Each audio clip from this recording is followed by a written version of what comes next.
بسم الله والصلاة والسلام على خير خلق الله محمد صلى الله عليه وسلم وعلى آله وصحبه أجمعين. اليوم جينا نتكلم عن موضوع آخر يتعلق بما يحصل ما بين المغرب والجزائر والانسحابات المتكررة للفرق الجزائرية وكذلك للمنتخب الجزائري اليوم من المنافسات العربية لكرة اليد لأقل من 17 سنة المقامة حاليا بالمغرب. قلنا أن المنتخب الجزائري والاتحادات الجزائرية للرياضات عاد تاخذ موقف أنها غادي تبقى تنسحب دائما في ما تكونش شي ماتش عنده علاقة بالمغرب أو بالراية المغرب أو بالخريطة المغرب أو أي شيء، إلا غيبقاو يلقاو السبة باش أنهم ينسحبوا في زعما في الدلالة ديالهم أنهم مثلا نوع من الضغوط. هذا راه تخربيق، هذا كيتسمى بالدارجة ديالنا تخربيق.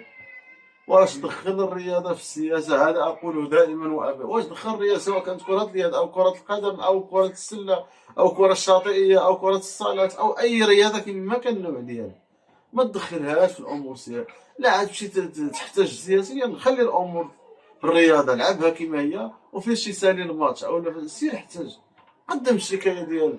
ربما انك مثلا الا قدمتي الشكايه ديالك وكنت انا مقتنع بديك الافكار اللي عندك غتكون خاطئه، خصك تدافع عليها وعاد تدافع عليها. وربما يمكن ما نعرف، يمكن واخا في احلامكم المهم يمكن انه انكم تربحوا القضيه، ولكن انك تنسحب فهذه مهزله، هذه فضيحه.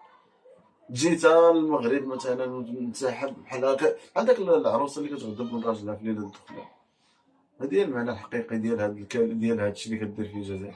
جيت للمغرب نلعبوا كرة اليد، الدراريين صغار ما عندهمش حتى فكرة على السياسة، تجي انت تحرمهم من اللعب. 17 أقل من 17 سنة، شنو أقل من 17 سنة؟ يعني أطفال، أطفال فقط.